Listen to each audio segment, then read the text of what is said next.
Mama, maglalayas na ako. Dala ko yung 10 pesos kong ipon.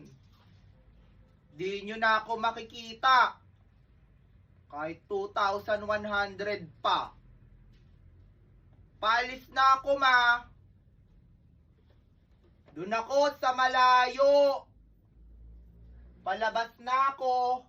Sara mo yung pinto, ah.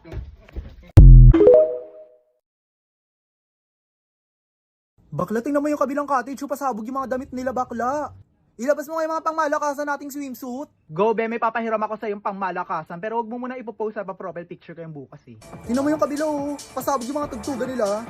Be, magpatugtog ka nga dyan yung mga pang thirst trap. Go lang, anong bet mo ito? Ay, ito pang sexy to. Wala ba tayong speaker? Bakit cellphone pinapatugtog mo, te? Wala, be, naiwan natin yung speaker, be.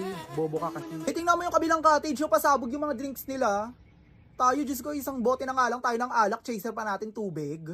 Go, be, order ako sa Grab. Bibili ako maraming drinks at saka mga pagkain. Baka lamang hihingi ang kabilang cottage na yan mamaya dito. Gamitin natin yung no sweat promo code nila. Pwede ka makakuha ng 50 off sa Grab Food, 500 off sa Grab Mart at saka 50 off sa Grab Car, gaga. Sensya na po, bawal po magpasok ng pagkain may bayad.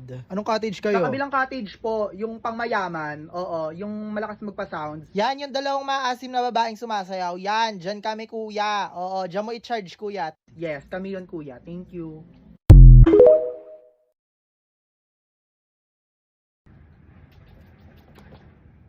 Butang inang ganda. Ganyan mo yung ulo mo. Pikit!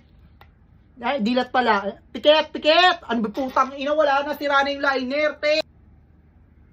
Pwede ka nilang titigan pero hindi ka nila pwede tikman. Maglalaway sila sa'yo, te. Maglalaway sila. Putang ina, Diyosa. Ang hirap mong pagandahin, sa totoo lang. Mag-thank you ka sa akin, walang nag-glow up ng ganyang kasarap. Post ka isa. Yan. Gago, ang ganda, tang ina! Oh, gago. Fresh. Sariwa. Sariwa! Ang ganda mo, te. Thank you, ma. Upload mo to mamaya, picture. Profile ko to mamaya. Send mo sa akin yung mga picture, ah. Tag mo ako, ah.